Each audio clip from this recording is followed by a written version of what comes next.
Hey there in YouTube land, and happy Friday the 13th. I actually just started making 3 minutes of this video talking about the wrong damn film, so restart. Today we're going to be talking about the most dreaded of the Friday the 13th films. We are going to discuss the New Line trilogy. After Paramount gave up the rights to Friday the 13th after Part 8, they had reasonable amount of success in the first 5, and actually it was only 6, 7, and 8 where it really started to drop off. But they still made money in sales and rentals and stuff like that. But they were this was something that they were never totally comfortable with, so New Line ended up buying it. New Line was very horror-centric, being the house that Freddy built, and many people were very excited to see what New Line would do. However, New Line bought the rights to Jason. They did not buy the rights to the name Friday the 13th, and they did not buy the rights to the characters like Tommy Jarvis. Those things could be bought separately. So New Line decided that their first Friday the 13th film is going to be something very, very different. And yeah, it was. First New Line movie that came out would be called Jason Goes to Hell. And it's a very apropos title. The movie starts out with another sexy girl taking a shower, in which we find out pretty early on that she's being stalked by Jason. She runs through the woods in her bare feet, with Jason coming after her, only to find out quickly that she's actually an FBI agent, and this is a trap to capture Jason. At the beginning of the movie, Jason is riddled with bullets and blown up to the point where there's very little left of Jason's body. And that's the beginning. So how do you do Jason from there? Is he slowly going to regenerate body parts? No, they didn't go with that. Basically what they went with is that Jason is evil, and there's this demonic type creature inside. Do I really want to explain this? Okay. Something is inside of Jason, and it can only go inside Voorhees. It's a demonic creature. I really don't understand or remember. I just recently watched it too. And basically what we have right now is the hidden, but not done as well. We have a body-hopping creature. Basically, there's a morgue attendant that eats Jason's brain and Jason possesses his body. After that, we see the morgue attendant go into another person, goes into a reporter, he goes into a deputy, and we are shown that Jason does have relatives left in Crystal Lake. We're introduced to them. One of them has a little kid, and we fear for the safety of her and her kid, because basically Jason, in order to come back, the demon creature that is going from body to body has to be reborn into a Voorhees. So he has some way either get inside one of the female Voorhees that's there. The lead actor had left the Friday the 13th series, and this was one of the movies that he was doing.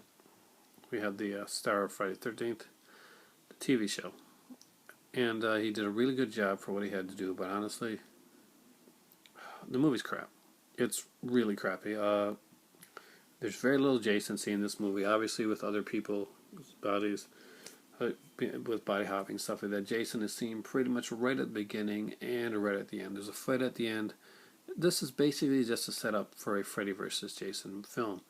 Since Freddy was sent to hell pretty much in his last movie, we get Jason sent to hell, and even though we see Freddy's glove come up at the end and grabbed in the mask, I don't have a lot to say. It's really not a good movie. The best way to watch this film is with the commentary on, because the commentary is hilarious, and the movie is pretty horrific.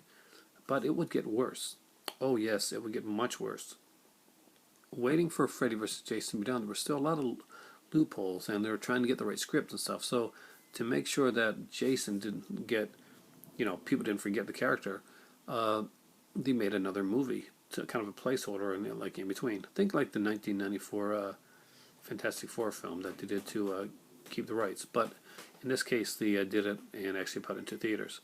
And that would be Jason X, and that's Jason Goes to Space. It's actually a little bit better than Jason Goes to Hell, not by much.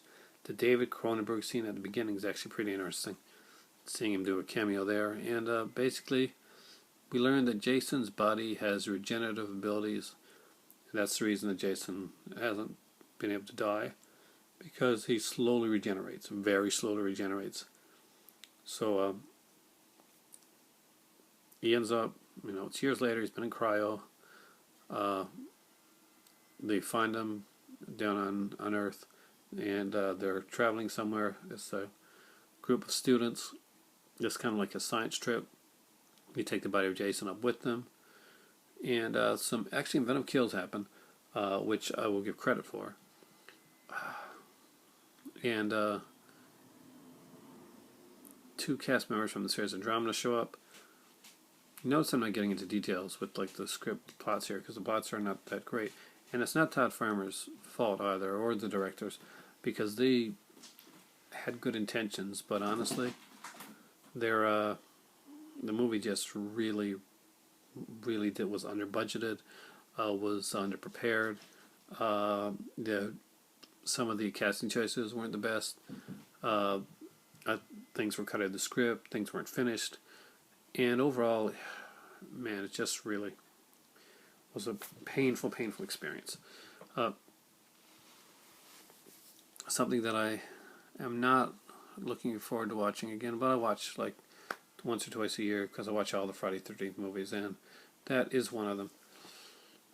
Not a good one, but it's one of them. So basically, the best scene of it is, like everybody else will tell you, there's a holograph scene where he ends up on a Camp Crystal Lake holograph with a kind of a funny scene, and it's about the only good scene in the film that you're really going to see. Jason is changed halfway through it with nano technology to become this Uber Jason character.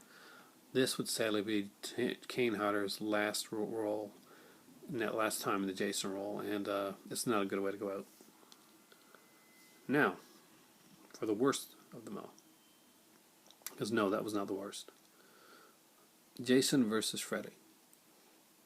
Did well. It did well. They finally got the Jason versus Freddy movie. A first mistake they made, and I recently watched Piswell's video on this. I've been watching Piswell's Friday 13th videos, which are amazing. You should really check them out.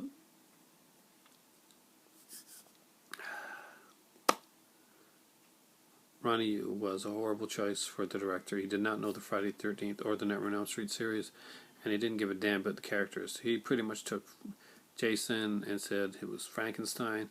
First thing he did was he pretty much fired Kane Hodder from the role of Jason so that he could have somebody that he could pretty much puppeteer into doing what he wanted, which is pretty much make a totally bland Jason character, someone that you could relate to and cheer for.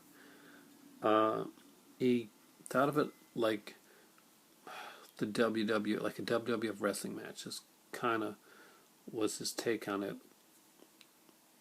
The character of Freddy actually was pretty decently done in the film, because basically this is New Line. They're not going to let them mess with Freddy too much.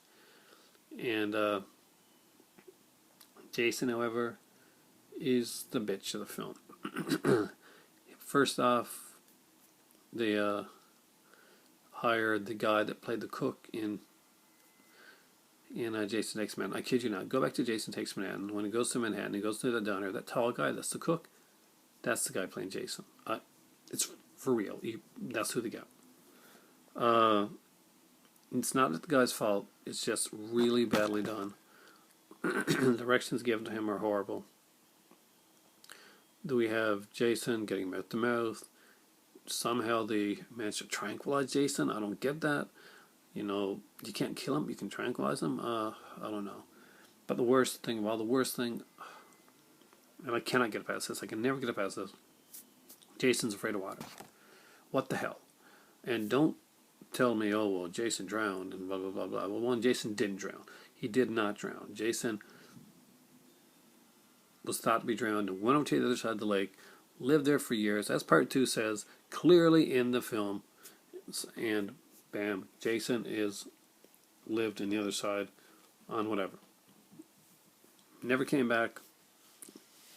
Reasoning's not known. Maybe it's just he's not, he's not totally there. Smarts wise, maybe he doesn't have the whole characterization. I don't know. They just did a horrible job. Jason being scared of water is probably one of the stupidest things that I've heard. And yet they let these guys work on the remake, which actually is much better for what it is. But we're not getting into that one. We're just getting to the New Line ones. The New Line ones were all failures. Neither one of them were well thought out, well scripted, well planned. It was obvious that they were just trying to cash in on the name as much as possible. They didn't care anything about the character. They didn't care anything about what had gone on before. They tried to create their own. Actually, they didn't try to create their own mythology, which would have been something that would have been interesting to see them do, or see them go back and actually even restart it. But they didn't. They kept going from the point from part 8 and went on to part 9, 10, 9X, and Jason versus Freddy, and neither one of them managed to give Jason a decent character, a decent mythology, or a decent anything. They were horribly casted, they were horribly written, they were horribly directed, they were horrible, horrible films. The New Line's Jasons stand out as some of the worst franchise films ever made. Of course, not as bad as Rob Zombie's Halloween films, but still, I digress. There we go. I thought I was going to have to do one for each, but you know what? I do not find these interesting or care enough about these films to actually do separate videos on each of these films. Jason Goes to Hell, Jason X, and Jason vs. Freddy, they suck. Thanks for watching, and for me right now, it's time for a little bit more studying, and it's time for tea.